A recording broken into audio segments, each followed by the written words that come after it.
Vamos que vamos, porque hoje começou o noticiário relativo à COP30, né, que começa na semana que vem em Belém, mas hoje já começou a cúpula de líderes.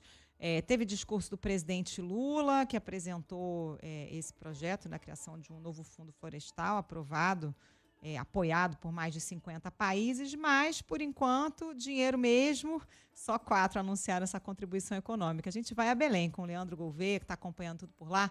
Oi, Leandro, boa noite para você de novo. Oi, Carol, boa noite novamente aos ouvintes, à Vera.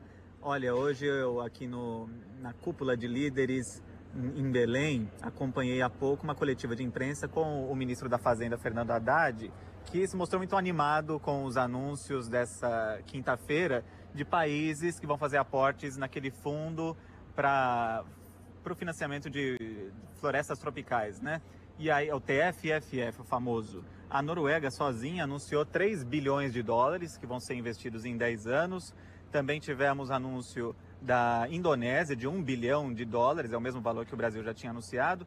A França um pouco menor, meio bilhão de euros, e Portugal menos ainda, 1 milhão de euros. A Alemanha ainda deve fazer esse anúncio na sexta-feira. No total são 5 bilhões e meio de dólares, só que aí tem umas condições que os países impuseram, esses valores não estão 100% garantidos. No total, 53 países endossaram esse projeto, ou são países potenciais investidores, ou são países que têm florestas tropicais, como o Brasil, a Indonésia e o Congo. Nesse bolo, por exemplo, está o Reino Unido.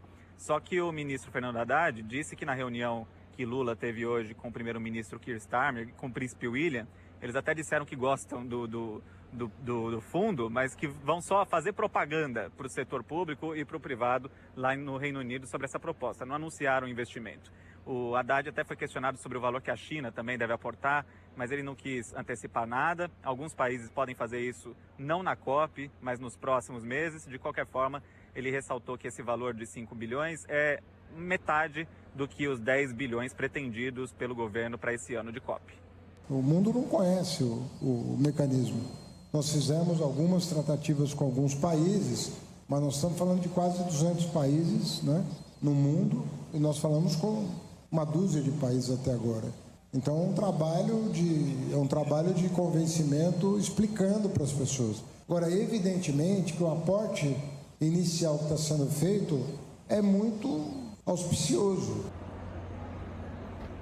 Bom, nessa quinta-feira o presidente Lula teve vários compromissos, como esse com o príncipe William e também com o primeiro-ministro do Reino Unido, mas ele abriu a cúpula de líderes com um discurso. Ele defendeu o distanciamento do combustível fóssil, apesar de o Brasil querer aumentar a produção de petróleo, e também fez uma menção indireta aos Estados Unidos e à extrema-direita em geral, ao falar do descasamento que existe do contexto geopolítico com a urgência climática. Forças extremistas fabricam inverdades para obter ganhos eleitorais e aprisionar as gerações futuras a um modelo ultrapassado que perpetua disparidades sociais e econômicas e degradação ambiental. Rivalidades estratégicas e conflitos armados desviam a atenção dos recursos que deveriam ser canalizados para o enfrentamento do aquecimento global. Bom, o presidente Trump foi citado diretamente por outros presidentes do Chile. Gabriel Boric disse que Trump negou a crise climática. Gustavo Petro, da Colômbia, falou que Trump está 100% errado.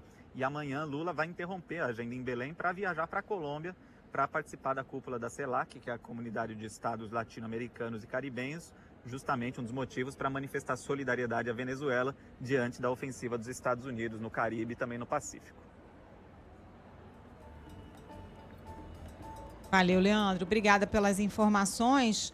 Vera, dá para dizer que é uma vitória da diplomacia brasileira a aprovação desse fundo, né, por mais de 50 países, ainda que só 4 tenham anunciado investimento direto? É uma mudança, talvez, no paradigma da forma como esse investimento é feito, né? Porque não vai ser uma doação. A ideia é que haja uma remuneração para os investidores nesse fundo. Eu acho que a engenharia do fundo é uma ótima ideia, uma ótima sacada. Que 50 países tenham apoiado a sua criação é muito bom, mas que só 4 tenham aportado dinheiro é muito significativo da principal dificuldade que existe na agenda climática, que é a de implementação, porque implementação pressupõe investimento em larga escala. 10 bilhões de dólares, que é o que o Fundo Florestas Tropicais para Sempre está querendo aportar, não é nada perto do que é necessário, segundo os cálculos conservadores das próprias COPs e de todos os cientistas que discutem o assunto, do que é necessário para que se freie o aquecimento global e se restrinja esse aquecimento a até 1,5 grau, para além do que era na era pré-industrial. Então, a gente fala em, no mínimo, 1 trilhão e 300 bilhões de dólares por ano de gastos para esse fim.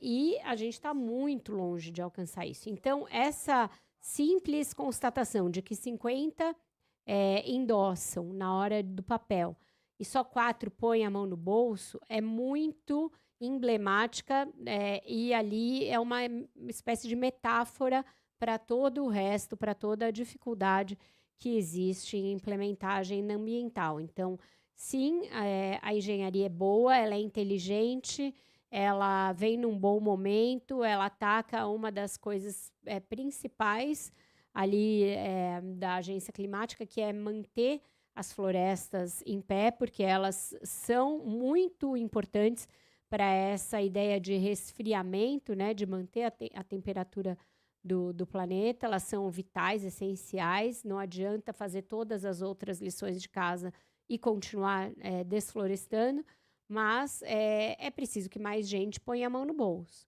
E é preciso que os grandes coloquem a mão no bolso. A China, o Reino Unido, não adianta só o príncipe vir lá fazer uma presença VIP, e falar, nossa, que ideia legal, a gente vai ajudar a divulgar.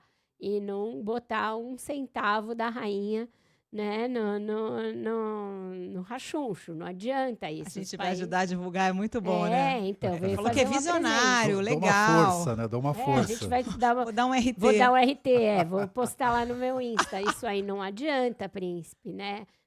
Alteza, vamos pôr a mão no bolso, por favor. Agora, Vera, a gente está na fase, então, da cúpula dos líderes, vendo os líderes de diversos países, governantes, falarem. Que começo é esse? Passa qual recado?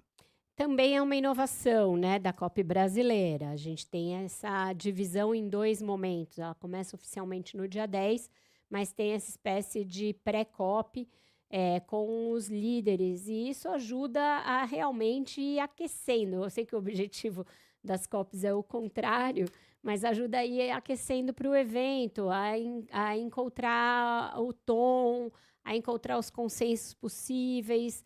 Tem esse momento ali de tete a tete entre os líderes mundiais. É um momento também para o Brasil exercer e demonstrar esse seu protagonismo de anfitrião e de país que tem uma das maiores coberturas vegetais do planeta, uma das maiores biodiversidades, e está fazendo uma parte da lição de casa, né? Nessa questão de conter o desmatamento, a gente está indo bem.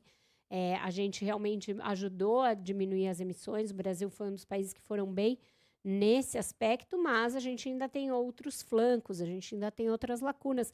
Eu acho que é bom também para o próprio governo brasileiro, já que está ali todo mundo em Belém, todo mundo imbuído dessa discussão, para o próprio governo afinar o seu discurso e entender que não pode também a gente ficar só no gogó. Também a gente tem que ter coerência na agenda e tem que dar exemplo para poder liderar. Então, todas as nossas contradições sobre o momento de sair do uso de combustíveis fósseis, o momento de fazer uma transição climática e energética, aliás, uma transição energética mais decidida, de pôr de pé um plano clima que já deveria ter sido apresentado e ainda não foi. Então, acho que também serve de uma sinalização para nós mesmos de que a gente precisa acelerar o passo. Ô Vera, e a saída do Lula à CELAC ontem acabou que a gente não teve nem tempo de comentar. No meio da COP e nesse momento em que o Brasil está negociando com os Estados Unidos o fim do tarifaço. Eu acho que pode se mostrar uma cilada.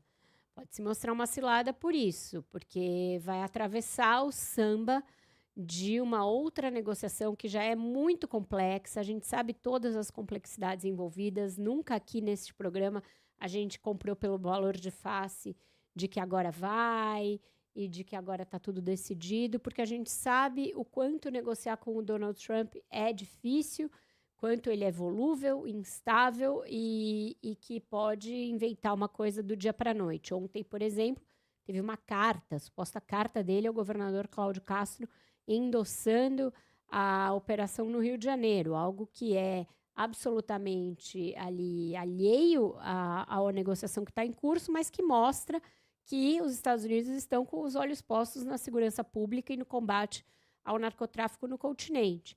Então, se o Lula vai lá e passa uma sinalização no sentido oposto, isso pode fazer com que ele volte as baterias para o Brasil nesse assunto que não é nosso interesse, abrir mais um flanco, mais uma zona de contencioso com os Estados Unidos. Significa que o Brasil deve se acovardar diante de algo que, sim, claramente é uma investida do Donald Trump dos Estados Unidos no continente americano e que é perigoso e que fere todos os pressupostos de autonomia e soberania dos países? Não, o Brasil não deve se acovardar. Mas misturar as coisas no mesmo momento é perigoso e é contraproducente para os nossos interesses mais pragmáticos.